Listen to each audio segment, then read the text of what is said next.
जय हिंद दोस्तों, मैं नवीन शर्मा आप सभी का स्वागत करता हूं। आशा करता हूं आप सब एकदम अच्छे होंगे, एकदम बेहतरीन होंगे। और दोस्त, आज की जो हमारी ये क्लास है, यानी कि एक बड़ी छोटी सी वीडियो रहेगी, और इस छोटी सी वीडियो में हम आपको बताएंगे जितने भी साथी जिनका इस बार 2025 में यूपीएसआई टारगेट रहेगा, वो जीएस पर किस तरह से फोकस करें। बहुत छोटे से की पॉइंट रहेंगे, तो उनको अपनी तैयारी में जरूर आप शामिल करना, और आप देखेंगे उससे आपको बहुत लाभ होगा।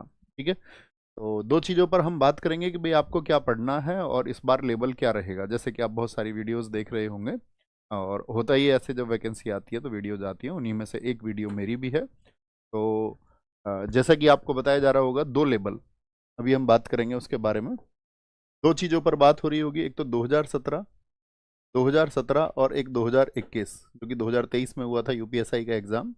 तो 2017 और इन दोनों को अगर आप कंपेयर करें तो एक बात ये कही जा रही होगी आप सब लोगों से कि 2021 का जो पेपर है वो आसान रहा। इसमें कोई डाउट नहीं है कि अगर हम 2017 से उसका कंपैरिजन करें तो उसके मुकाबले आसान रहा। लेकिन अगर हम जिस चीज़ के लिए यहाँ पर बात करें, स्पेसिफिक जीएस के लिए, तो मैं कहूँ कि जीएस का लेवल 2021 में भी एक अच्छा लेवल रहा, यानी कि मॉडरेट टू टफ ही लेवल रहा। अगर हम ये कहें कि 2021 में जीएस आसान पूछी गई, तो आप एक बार पेपर उठा के देखना, या उसको एक बार आप स्वयं एनालिसिस करना, क्योंकि प्रीवियस ईयर जो क्वेश्चंस है वो सबके लिए अवेलेबल हैं। और मैं तो ये कहूँगा, जब आप कभी तैयारी शुरू करें तो एक बार आपको भी सिलेबस को पढ़ना चाहिए। ये एक छात्र का नैतिक धर्म भी है, और मैं हमेशा से इस बात को कहता हूँ। और आपको साथ में प्रीवियस ईयर भी देख लेना है कि भाई प्रीवियस ईयर कैसा आया। तो एक बार थम्स अप कर दे जी, हम जरूर इसको देख लेंगे एक बार। अब हम बात करते हैं इस बार जो 4543 यूपीएसआई की वैकेंसी है, आज इसके लिए हम बात करने जुड़े हुए हैं। तो ये जो 4543 वैकेंसी इस बार रहेंगी, तो दोस्त देखो, तैयारी की अगर हम बात करें तो हमेशा तैयारी करने वाले लाखों छात्र मौजूद रहेंगे। हमेशा बहुत सारे छात्र परीक्षा के बाद में मायूस होंगे। बात यह है कि जो 4500 वैकेंसी हैं, लगभग 4500 वैकेंसी जो भी टेंटेटिव हैं, हो सकता है भविष्य में ये बढ़ जाएं, क्योंकि ये लिखा ही होता है कि भाई पद घटाए या बढ़ाए जा सकते हैं। तो आपको उस बात से मतलब नहीं होना चाहिए। आपको देखना है कि अगर सिर्फ 4500 वैकेंसी और तैयारी करने वाले छात्र बहुत हैं, तो इसका मतलब है कंपटीशन जो है वो जबरदस्त रहेगा। और यूपीएसआई के लिए मैं ये कहूँ कि बहुत सारे बौद्धिक छात्र इस परीक्षा में एक्टिव होते हैं। अभी आपका जो यूपी पुलिस कांस्टेबल में वो साथी जो असफल रह गए होंगे, या अगर मैं कहूँ कि ग्रेजुएट होंगे, तो उनके पास में भी एक अच्छा खासा अनुभव है। जो साथी पहले से सेलेक्ट है कहीं ना कहीं और, तो उनके पास एक अनुभव है। तो मैं ये कहूँगा कि एक अच्छा कंपटीशन रहेगा। आप इसको मतलब अदरवाइज मत लेना बात को कि जी हो जाएगा, बस आराम से करेंगे। तो आराम से नहीं, बहुत हौसले की, बहुत डेडिकेशन की जरूरत होगी, बहुत अनुशासन की जरूरत होगी, तभी आप उसको कर पाएंगे। ये 2021 का जो 9534 वैकेंसी थी आपका यूपीएसआई का, इसमें टोटल 18 शिफ्ट हुई थी, और हर रोज 3 शिफ्ट हुई, मतलब 18 डेज हुए और 3 शिफ्ट हुई, तो टोटल 54 शिफ्ट हुई, 54 शिफ्ट हुई। और 54 शिफ्ट में आप सबको यूपीएसआई के पेपर का पैटर्न पता होगा। जैसे मैं आपसे पूछना चाहूँ, अभी मुझे बताएं टोटल कितने क्वेश्चन आते हैं। अभी आप इस बात से कितने साथी अवेयर हैं, तो आप सब जानते होंगे कि अगर हम बात करें आपका जीएस की, हम बात करें आपका मैथ्स की, हम बात करें रीजनिंग की आपका, और हम बात करें हिंदी की, तो इन सभी के 40-40 क्वेश्चन पूछे जाते हैं। और 40 क्वेश्चन, हर एक क्वेश्चन जो है वो 2.5 मार्क्स का होता है, नेगेटिव इसमें होती नहीं। तो कुल मिलाकर के 160 क्वेश्चन होते हैं। और आज जो हम बात कर रहे हैं जी के जीएस के 40 क्वेश्चन के बारे में बात कर रहे हैं।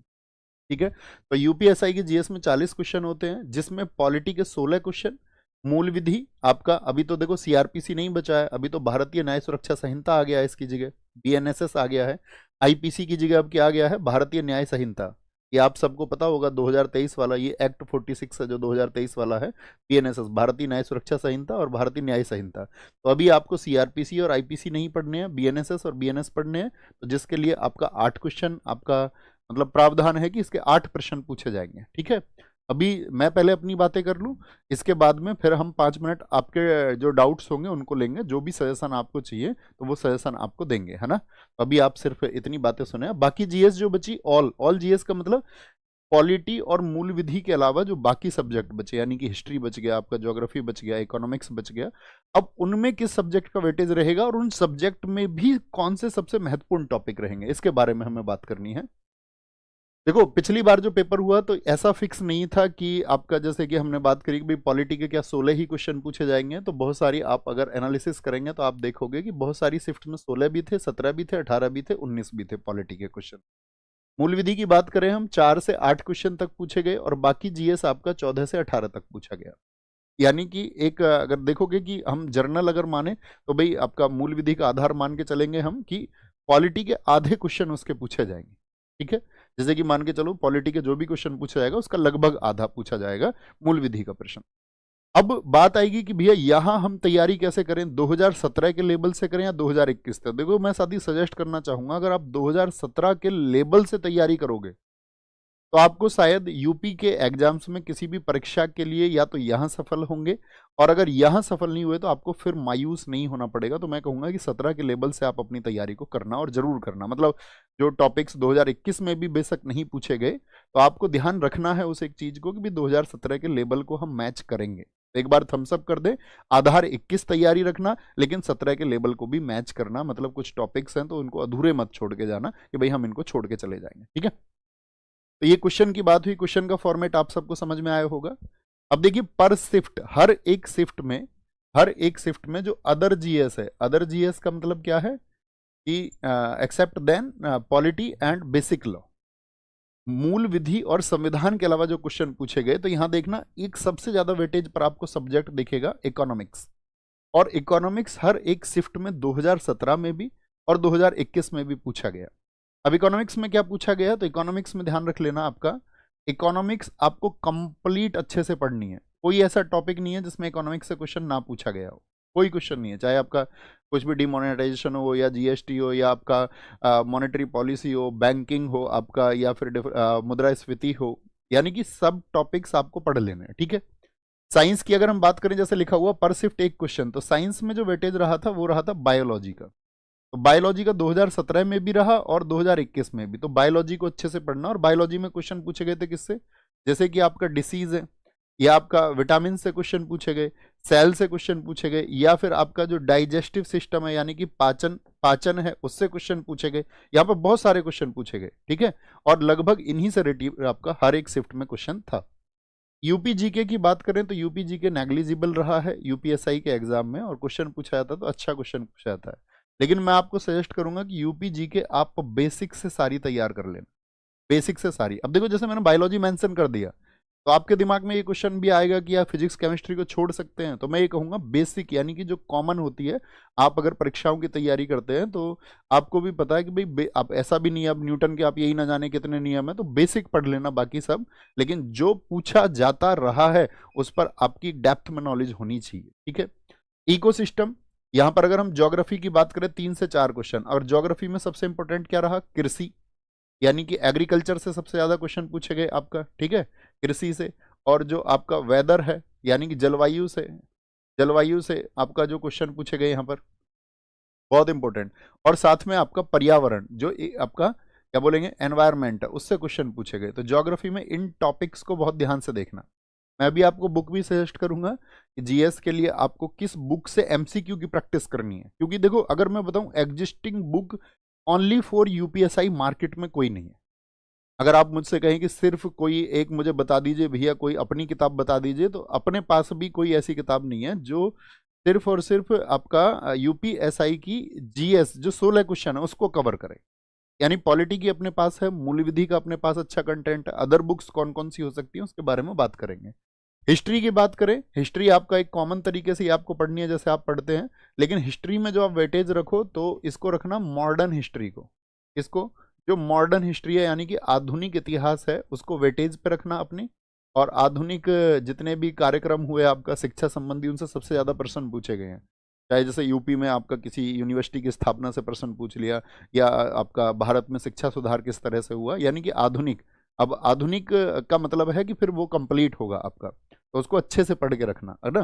तो भैया क्या हम फिर बाकी मिडेवल और आपका एंशिएंट को ना पढ़े, मध्यकालीन और प्राचीन को ना पढ़ें? तो उसके लिए बेसिक पढ़ना, जैसे आप किसी भी एग्जाम के लिए पढ़ते हो, जो भी चैनल आप फॉलो करते होंगे या आपका जो भी सर से लोगों से आप पढ़ते होंगे या जो भी बुक आप फॉलो करते होंगे, तो उसको बेसिक से पढ़ लेना एक बार। ओके, करंट अफेयर्स की हम बात करें, करंट अफेयर्स नेग्लिजिबल रहा है करंट अफेयर्स में, लेकिन जो बड़ी घटनाएं हैं, बड़ी घटनाओं से मतलब है जैसे कि बजट।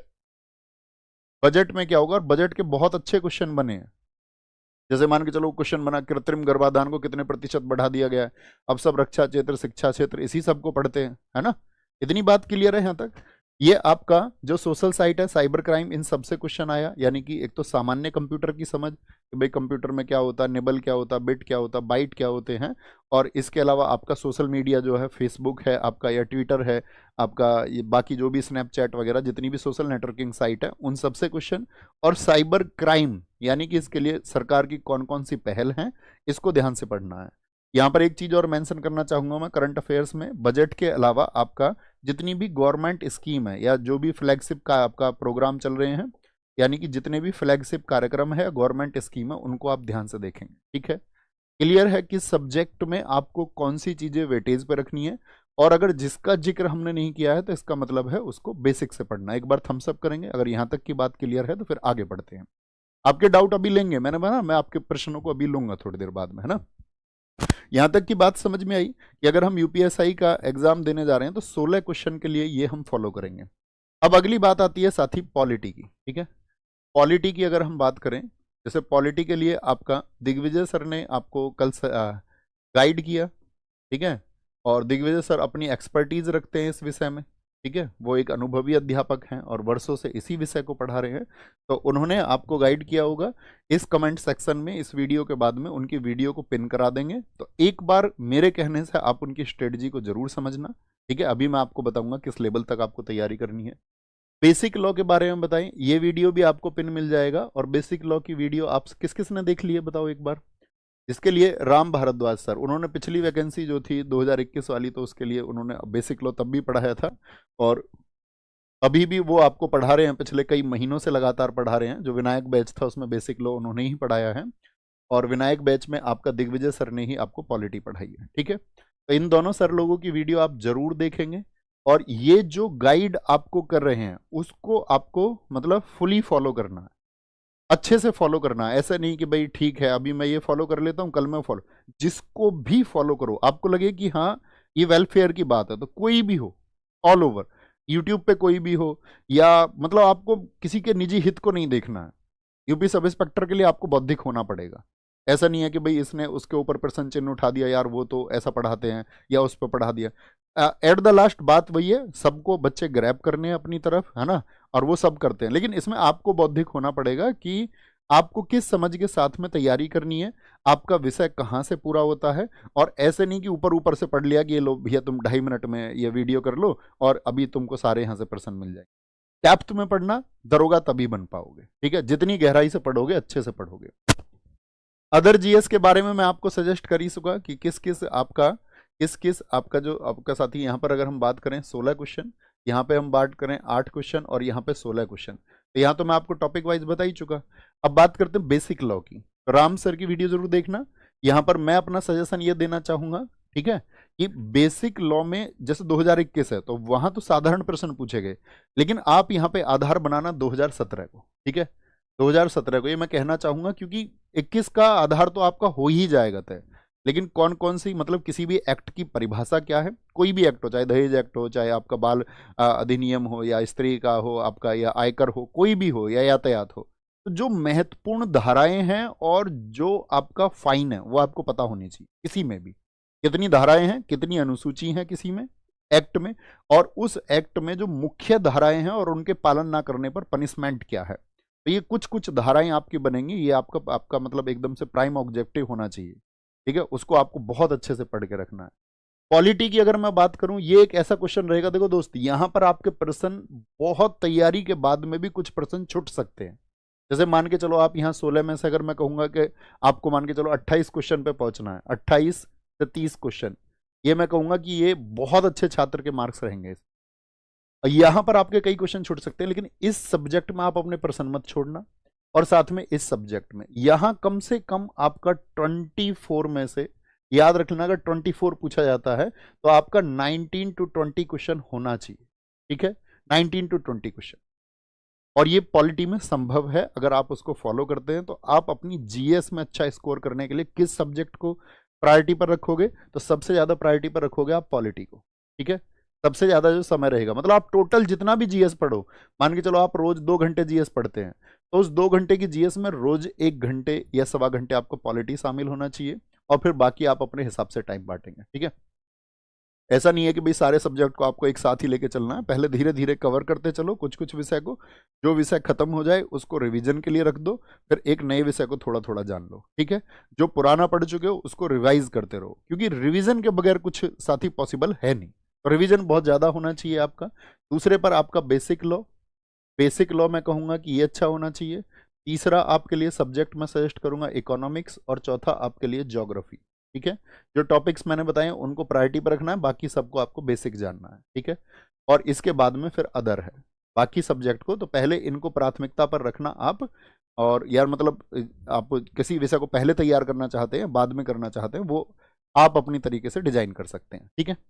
अब बात करेंगे साथ ही आपका, ये आप क्वेश्चन देख लीजिए, सबसे ज्यादा क्वेश्चन यहाँ पर जैसे मैं आपको बता रहा था इकोनॉमिक्स के सबसे ज्यादा क्वेश्चन पूछे गए, ज्योग्राफी के, हिस्ट्री के, ठीक है। बाकी सबसे जो है 54 शिफ्ट थी तो एक एक दो दो प्रश्न ही सबसे बना है, ये आप देख सकते हैं, स्क्रीनशॉट इसका ले सकते हो। सिलेबस का स्क्रीनशॉट साथी ले लीजिए एक बार, सिलेबस का स्क्रीनशॉट एक बार ले लेंगे, सीन 2 दिखा दें, ठीक है, क्योंकि ये तो आपको पता भी होना चाहिए कि भाई जिस एग्जाम को आप देने जा रहे हैं तो उसका सिलेबस क्या है। तो यहाँ पर आप सिलेबस को देख करके ये डिसाइड कर लोगे कि मेरे कौन से टॉपिक्स हुए हैं, और इसमें जनरल सारे सब्जेक्ट लिखे हुए हैं, ठीक है। जीएस को रोज कितना घंटा पढ़ें ये डिपेंड करेगा आप पर, आपकी जीएस पे कमांड कैसी, डिपेंड ऑन योर सेल्फ। इसको आपको अपने तरीके से बनाना होगा अगर दरोगा बनना है। एक यूपी कांस्टेबल का एग्जाम नहीं है, इसमें एक आप किसी की भी एक फिक्स फिलॉसफी को फॉलो कर लो, तो इसके लिए आपको अपने तरीके से देखना होगा कि भाई आप जीएस में कहाँ एग्जिस्ट करते हैं। या आप कहोगे नहीं मैं तो एकदम फ्रेशर हूँ, मैं एकदम फ्रेशर हूँ जी, तो भैया फिर आपको बहुत घंटे पढ़ाई के लिए देने पड़ेंगे। फ्रेशर बच्चे के लिए तो कम से कम 8 से 10 घंटा उसको रेगुलर पढ़ना पड़ेगा। जो अगर मैं करूँ कि नियोफाइट नहीं है और वो एक एक्सपीरियंस्ड है, यानी कि अनुभव है उसके पास में, पहले वो विषयों को पढ़ चुका है, तो जो विषयों को पढ़ चुका है उसका 5 से 6 घंटे में काम चल जाएगा अच्छे से, अगर अच्छे से वो स्टडी करता है। अगर मतलब समझ गए ना, कि अगर एक्सपीरियंस नहीं है, आपको अनुभव नहीं है, तैयारी आपने कभी की नहीं है, तो फिर तो आपको घंटे बढ़ाने पड़ेंगे ना उनके लेवल को मैच करने के लिए। और जिनके पास अनुभव है वो उसको फॉलो कर ले। अब बात करेंगे बुक्स कौन सी लें, ठीक है। यहां पर मैं आपको सारे सब्जेक्ट की बुक्स बता देता हूं एक बार, और आपके पास कौन सी बुक्स होंगी जनरली उनके बारे में भी मैं गाइड कर दूंगा। सबसे पहले तो डैम श्योर हो जाना कि पॉलिटी, पॉलिटी के लिए क्वेश्चन बहुत सारे साथियों का होगा। देखो पॉलिटी के लिए एक बुक आप चर्चित है, सब लोग जानते होंगे, सब सजेस्ट भी करते हैं, परीक्षावाणी, ठीक है। मैंने भी पढ़ी है, अच्छी बुक्स है नो डाउट, बहुत अच्छी किताब है, ठीक है। लेकिन परीक्षावाणी के साथ में दिक्कत क्या है उसकी बात कर लेते हैं। अगर आप परीक्षावाणी को पढ़ चुके हैं, ठीक है, यानी कि उसमें आपने देखा होगा, जो साथी पढ़ चुके होंगे मैं उनसे संवाद कर रहा हूं अभी, जिन्होंने नहीं पढ़ा है उनको भी गाइड करेंगे। तो आपने देखा होगा उसमें क्या है, उसमें आपका जो पीसीएस मेंस तक के भी, आपको प्रीलिम्स तक के जो फैक्ट हैं वो उसमें शामिल कर दिए गए हैं, यूपी के एग्जाम्स का जो भी है, तो वो उसको अपडेट इसी तरह से करते हैं कि जो भी आया उसको शामिल कर लेते हैं। तो उसमें कंटेंट क्या है, बहुत ज्यादा है। अब आपको ये समझ होनी चाहिए कि भाई आपके काम का कंटेंट कौन सा है। अगर उसकी समझ है आपको और आपके पास में परीक्षावाणी है तो आप उसको पढ़ जाइए अच्छे से, बहुत अच्छी बुक है, कोई डाउट ही नहीं है, ठीक है। लेकिन आपको उसको पढ़ने का तरीका आना चाहिए। अब मान के चलो आपको उसको पढ़ने का तरीका नहीं आता और आप एक तरफ से पढ़ रहे हैं तो फिर तो हौच पौच हो जाए। ये बुक का फोटो मैं आपको क्यों दिखा रहा हूं, क्योंकि इसमें फिल्टर है सब कुछ, ठीक है। मूल विधि के लिए, और ऐसी ये किताब अपनी पॉलिटी के लिए है। उसमें क्या है, जो यूपीएसआई का सिलेबस है, सिर्फ यूपीएसआई को आधार बना के वो तैयार की गई है, पॉलिटी प्लस मूल विधि, ठीक है। पॉलिटी और आपका मूल विधि इसमें लगा हुआ था, आपका पॉलिटी और मूल विधि जो आपका पिछला था, ठीक है। क्या बोलेंगे, जो भारतीय संविधान और मूल विधि तो पिछली थी, लेकिन मूल विधि क्या है, नई जो है वो बीएनएस और बीएनएसएस के हिसाब से अपडेट हो चुकी है, ओके। तो ये दोनों किताबें हैं, ये आप फॉलो कर सकते हैं। मैथ्स के लिए राहुल सर आपको बता चुके होंगे, हिंदी की अपनी बहुत पुरानी किताब है। मतलब ऐसा होगा मार्केट में जैसे कि हिंदी के लिए बहुत सारी किताबें हैं, एक आदित्य है आपके पास है, वेल एंड गुड, अच्छी बात है, उससे आप पढ़ेंगे कोई दिक्कत नहीं है। हिंदी के लिए चर्चित बुक है राजपाल हिंदी, ठीक है, आपके पास है, तो ऐसा नहीं है कि आपके पास वो किताब होते हुए एग्जिस्टिंग आप ये किताब खरीदोगे। अगर आपके पास उनमें से कोई बुक नहीं है और आपका मन नहीं मैं तो उन्हीं किताब को खरीदूंगा, तो ये बात है, क्योंकि दरअसल में ऐसा होता है ना, कुछ अगर यूट्यूब पे मैं आपको बताऊं तो जो लोग देख लेंगे कि ये लोग पढ़ा रहे हैं तो इनकी किताब सजेस्ट नहीं करनी है, अदर कुछ किताब सजेस्ट कर देंगे, या मेरी कोई किताब नहीं है तो मैं अदर किताब सजेस्ट कर दूंगा। लेकिन मैं आपको बता रहा हूं ना कि आप पढ़ सकते हैं बाकी किताबों को भी। हिंदी की किताब आपके किसी साथी के पास में हो, मतलब अगर मैं कहूं कि बहुत सारे स्टूडेंट्स के पास में है, एक बार आप पढ़ना और कंपैरिजन करना इसका किसी बुक से, और अगर आप कंपैरिजन कर पाते हैं और आपको लगता है कि भाई नहीं, मैं तो ये किताब जो है मेरे मानकों पर खरा नहीं उतरती है, तो फिर आप अपने डिसीजन के लिए एकदम से स्वतंत्र हैं। और अगर आपके पास पहले से किताब है तो फिर इसको लेने की जरूरत है। ओके, ये यूपीएसआई के सॉल्व्ड पेपर्स हैं। सॉल्व पेपर्स के लिए आप जिन साथियों को किताब लेनी होती है तो वो इस किताब को परचेज कर सकते हैं। भी पहले क्या पेपर आया था, क्या पैटर्न रहा था, और बाकी अगर आपके पास उसके लिए पैसे नहीं हैं तो आप फिर उसको ऑनलाइन कोई पीडीएफ डाउनलोड करके उसके माध्यम से देख सकते हैं, लेकिन देखना जरूर। ठीक है, बात यह है। अब बात यह है कि यूपीएसआई के लिए आपको टीचर्स क्या गाइड करने वाले हैं। तो टीचर्स गाइड करने वाले हैं आपको कि भैया दर्शन सीरीज के माध्यम से क्या क्या लेबल रहा है और आपको किस लेबल के लिए तैयारी करनी है। जो चीजें मैं आपको अभी 10 15 20 मिनट में बता रहा हूं, उसको सर लोग आपको 2 घंटे 3 घंटे में अच्छे से बताएंगे कि भाई क्या आपको अपना लेवल रखना है। तो जिस दिन दर्शन सीरीज ज्वाइन करो उस दिन कागज पेन लेके सर की सारी गाइडेंस को और इनपुट्स को उसमें आपका क्या बोलेंगे, आपका इनपुट्स को आप कंसीडर कर लेना, अपनी बुक में लिख लेना उनको। ठीक है, कोई दिक्कत। तो मूल विधि राम सर, आपका पॉलिटी मंगलवार Digvijay sir, maths Rahul Tewatia sir और राहुल शर्मा सर आपके लिए रीजनिंग। ठीक है, शनिवार को हिंदी, हिंदी का आपको बताएंगे सारा ममतेज सर की भाई कैसे किस तरह से क्वेश्चन पूछे गए थे। और रविवार को यूपी जीके के लिए केसपाल सर होंगे। कोई दिक्कत कोई परेशानी। अब आप लोग अपना डाउट मुझसे पूछ सकते हैं, आपको कोई भी डाउट हो तो। हिंदी के लिए साथी मैं आपको बता चुका हूं, आपको मिलेगा विनायक 2.0 बैच। जितने भी साथी परचेज करेंगे, और उनको परचेज करने की जरूरत नहीं है जिनके पास विनायक बैच है, उनको ये फ्री ऑफ कॉस्ट मिलेगा। आरडब्ल्यू की पॉलिसी यही है कि जिस एग्जाम के लिए बैच आया है, जब तक उसकी परीक्षा नहीं हो जाएगी तब तक अगर जो भी बैच आएगा, ऐसा नहीं कि आज खरीद लो, परसों खरीद लो, कल खरीद लो, 10 बार सेल कर दिया उसको, ऐसा नहीं है। आप अगर एग्जाम नहीं दिए हो, चाहे 2 साल में हो 4 साल में हो, यूपी पुलिस आपने देखा होगा कि लगभग 3.5 वर्ष हम वहाँ पढ़ते रहे और किसी भी स्टूडेंट को जिसने एक बार परचेज किया था कभी दोबारा परचेज नहीं करना पड़ा। तो विनायक 2.0 बैच में आपको विनायक बैच फ्री मिलेगा। जितने भी साथियों की बात है कि सर आप हिंदी पढ़ाएं, तो विनायक बैच में जो हिंदी है वो मैंने पहले ही पढ़ाई हुई है, वो सारी क्लासेस मिलेंगी और हिंदी में कुछ नहीं बदलता। यूपीएसआई में अगर मैं सब्जेक्ट कंपैरिजन करूं तो सबसे आसान विषय ही हिंदी है। ठीक है, सबसे आसान विषय। हाँ, एक चीज मैं आपको सजेस्ट करनी भूल गया जो मैं सोच के आया था कि भैया जो आपने कहा कि यूपीएसआई के लिए बुक नहीं है अदर जीएस के लिए मार्केट में कोई, लेकिन हम तो जो है बुक से थोड़ा प्रैक्टिस करते हैं, हमको पता है। तो फिर मैं कहना चाहूंगा आपसे, आप घटना चक्र ले सकते हो। घटना चक्र जो पीवाईक्यू फॉर्मेट में आता है यूपी एग्जाम्स का, ठीक है, यानी कि आपका लोक सेवा आयोग के नाम से वो आपका आता है, तो उस घटना चक्र को आप ले सकते हैं और उसके द्वारा आप अपने एमसीक्यू की प्रैक्टिस कर सकते हैं। क्लियर है। अदर जीएस के लिए, पॉलिटी के लिए मैं आपको बता चुका बुक, मूल विधि के लिए मैं आपको बता चुका, अदर जीएस के लिए मैं आपको बता चुका, हिंदी के लिए मैं आपको बता चुका। ठीक है, तो विनायक 2.0 बैच 1 अप्रैल से शुरू होगा। इसमें विनायक बैच आपको सबको फ्री मिलेगा। अब आप अपना डाउट रख सकते हैं जिस किसी को कोई डाउट है। ठीक है सर, मूल विधि आप पढ़े नहीं दोस्त, मैं तो टच में ही नहीं हूँ उसके बहुत दिन से। तब 2021 में उसको मतलब पढ़ाया था बेसिक से। राम सर उसको निरंतर पढ़ा रहे हैं पिछले कई वर्षों से। तो मेरा और राम सर का आप कंपैरिजन करेंगे तो मैं खुद आपसे कहना चाहूंगा कि राम सर इस क्षेत्र में मुझसे कहीं ज्यादा अनुभवी हैं। दूसरा डाउट दिखाएं कोई। हाँ, सर इसमें स्टैटिक जी के पढ़ाएंगे। हाँ, बैच में स्टैटिक जी के मैं आपको पढ़ाऊंगा, जो स्टैटिक टॉपिक हैं जो सिलेबस में है वो मैं आपको पढ़ाऊंगा, डोंट वरी। आगे बताएंगे। सर जीएस के लिए नायक बैच सफिशियंट। अच्छा, ये भी क्वेश्चन होगा कि भाई हम नायक बैच से पढ़ रहे हैं साथी, लेकिन नायक बैच तो दोस्त बहुत लंबे समय में खत्म होगा। उसको तो मैंने आपको बता चुका हूँ पहले, वो तो अक्टूबर तक की प्लानिंग है। ठीक है, आपको अपनी तैयारी का आधार मान के चलना है जुलाई तक का। ठीक है, एग्जाम में टाइम मिलेगा, अच्छी बात है, वो आपके लिए बेनिफिशियल होगा।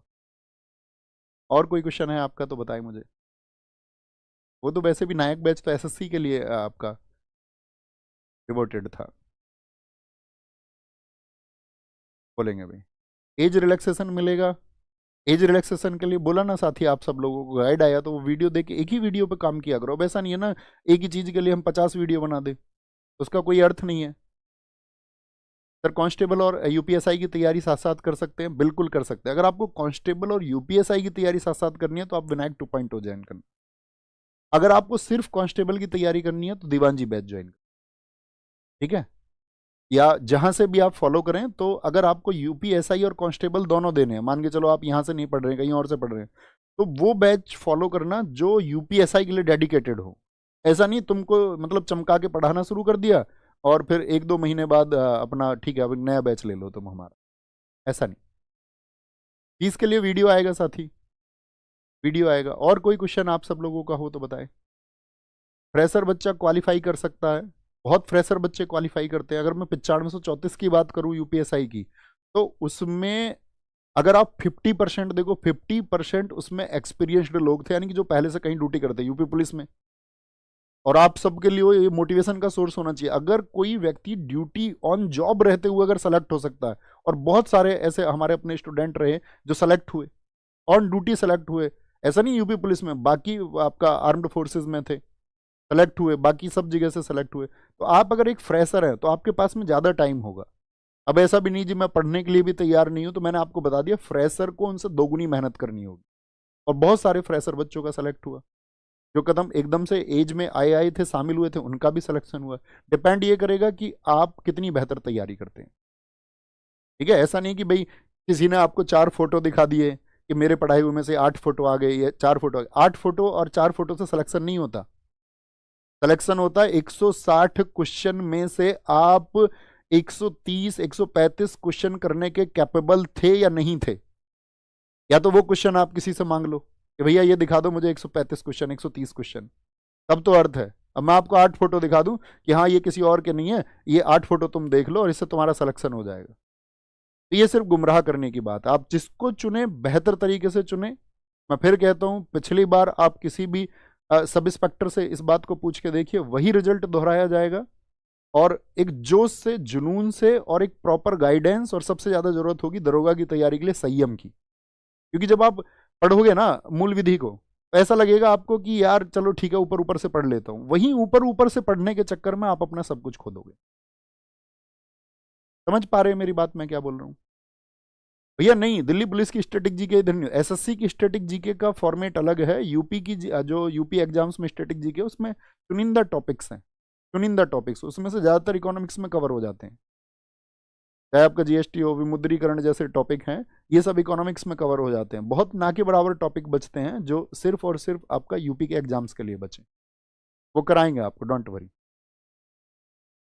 बाकी एग्जाम्स के लिए जो बच्चे क्वेश्चन पूछ रहे हैं, मैं फॉर्म भर सकता हूँ, मेरी एज नहीं है, इसके लिए प्रॉपर वीडियो आएगा, उसमें सारी गाइडेंस होंगी। हमारा तो स्ट्रेटजी के लिए। आपका कोई और क्वेश्चन हो तो बताइए। हाँ जी, हिंदी इसमें ममतेज सर पढ़ाएंगे। पढ़ो यार, एक क्लास करके देखो। हिंदी में कुछ ऐसा है ही नहीं कि कोई कुछ विशेष बता देगा, कि मैं कुछ विशेष बताऊं। आप उनसे पढ़ के देखो, मतलब वो कमाल है। उन बच्चों का भरोसा है। वो अभी रिजल्ट आए, इतने बच्चे सेलेक्ट हुए, आप एक बार डिस्कस करिए मुमतेज सर कैसा पढ़ाते। वो बिंदास टीचर है, गजब। बात समझ में आ गई सारी? एक बार थम्स अप करके बाद में कमेंट करके जरूर मुझे बताना कौन कौन इस गाइडेंस को, जो जो मैंने बताया, फॉलो करने जा रहा है, और कौन कौन इस बार। क्योंकि दोस्त, अगर 4 सितारों की बात है, 2 इधर 2 इधर, तो आसानी से नहीं मिलेंगे। इतना मन बना लेना, आपको लगेगा कि कंफर्ट जोन में आप उसे पालेंगे तो नहीं पा पाएंगे। अथक परिश्रम करना पड़ेगा, और सभी विषयों पर अथक परिश्रम करना पड़ेगा। आप ऐसा नहीं है कि एवं ही किसी भी विषय को गवा दें कि ठीक है ये तो हो जाएगा। ठीक है, तो उसको आप फॉलो करें, और भविष्य में वही एक उम्मीद, वही एक साथी। और मैंने तो अभी कुछ एक बात सुनी कि भैया आप उनके पास मत पढ़ना, कोई कह रहा था कि जो दिखाएं कि सिलेक्शन। अरे भैया, अगर तुम्हारे सिलेक्शन हो गए होते तो तुम नहीं दिखाते क्या? अब ये भी गलत है कि सिलेक्शन हो जाए तो उनको दिखाएं ना। कह रहे हैं कि वो मीटअप में, सम्मान समारोह में जो है ना, वो बच्चों को पैसे दे के बुला लेते हैं। एक सिंगल बच्चा कोई बता दे मुझे पैसे दिए गए हैं? एक सिंगल कोई बच्चा ये बोल दे, सिंगल आज तक। जिस दिन ये प्रूव हो जाएगा उस दिन चैनल का लास्ट डे हो जाएगा। जिस दिन ये बच्चा कोई आपको ये प्रूफ दे दे कि भाई मुझे ये पैसे दिए गए, उस दिन चैनल पे मेरे शब्द हैं, मतलब सारे चैनल पे आखिरी वीडियो होगा। बच्चों का प्यार है यार। वो जब वर्षों तक पढ़ते हैं, जुड़ते हैं, किसी ने बोल दिया यार ये तो जो प्री मेडिकल है, बच्चों को गैप करे, ऐसे ही आ जाते हैं बच्चे। ये जुनून रहा है, डेडिकेशन रहा है स्टूडेंट्स का, उसने उनको अथक परिश्रम के बाद में सिलेक्शन में कन्वर्ट किया है, तो उनका प्यार उमड़ता है। किसी के पास इतने पैसे, कह रहे लाख लाख 2-2 लाख रुपए दे के बुला लेते हैं ये। वो सम्मान समारोह में हजारों बच्चे होते हैं। मैं लोगों की मूर्खता को देख करके मतलब दंग रह जाता हूं कि कैसे भी शब्द आप किसी के लिए बोल देते हैं। एटलीस्ट बच्चे सही चल रहे हैं तो उनको गाइड करो कि हाँ यार तुम सही वे पे हो। तुम्हारा सफल होना ना होना ये तुम्हारी मेहनत पर डिपेंड करेगा। तो नहीं, उनको लगता नहीं, नेगेटिविटी फैला देते, हमारी तरफ आ जाएंगे सब, और फिर तुम उसकी जिम्मेदारी ले लोगे 130 क्वेश्चन की, 135 क्वेश्चन, तब क्या होगा? 4 प्रश्नों की जिम्मेदारी से थोड़ी ना चीजें तय हो जाएंगी, 8 प्रश्न दिखा के कि ये मेरा प्रश्न है। जो नहीं दिखाते उनका थोड़ी है। तो आप कहने का मतलब ये है कि आप अपने एक रिच सोर्स देख लें क्या है, उसको फॉलो करें, अपना डेडिकेशन झोंक दें, आप जो कुछ अपनी सिलेक्शन के लिए अपनी तरफ से एफर्ट डाल सकते हो वो डालो, जो अच्छे लोग पढ़ा रहे हैं उन सबको फॉलो करो, आपकी काम की चीजें जहां से बन पाती हों, बात यह है कि आपका सिलेक्शन बन जाना चाहिए। जो भी अच्छे अच्छे लोग आपको लगे ये ठीक ठीक लोग हैं, उनको फॉलो करो, पूरी तरह से फॉलो करो। ऐसा नहीं है कि भाई कोई नहीं, हम तो भैया आपको कोई ये कह दे मुझे ही फॉलो करो, तो ये तो गलत बात है, ऐसा पॉसिबल ही नहीं है। बाकी आप अपना आइडेंटिफाई करके उन लोगों को अच्छे से फॉलो करके आगे बढ़ो, और बस वही एक उम्मीद रहेगी कि एक दिन आप सेलेक्ट होके आएंगे साथी, वो मुस्कुराहट आपके घर में होनी चाहिए। थैंक यू, नमस्ते, जय हिंद, जय भारत, ख्याल रखिए, पढ़ते रहिए और बढ़ते रहिए।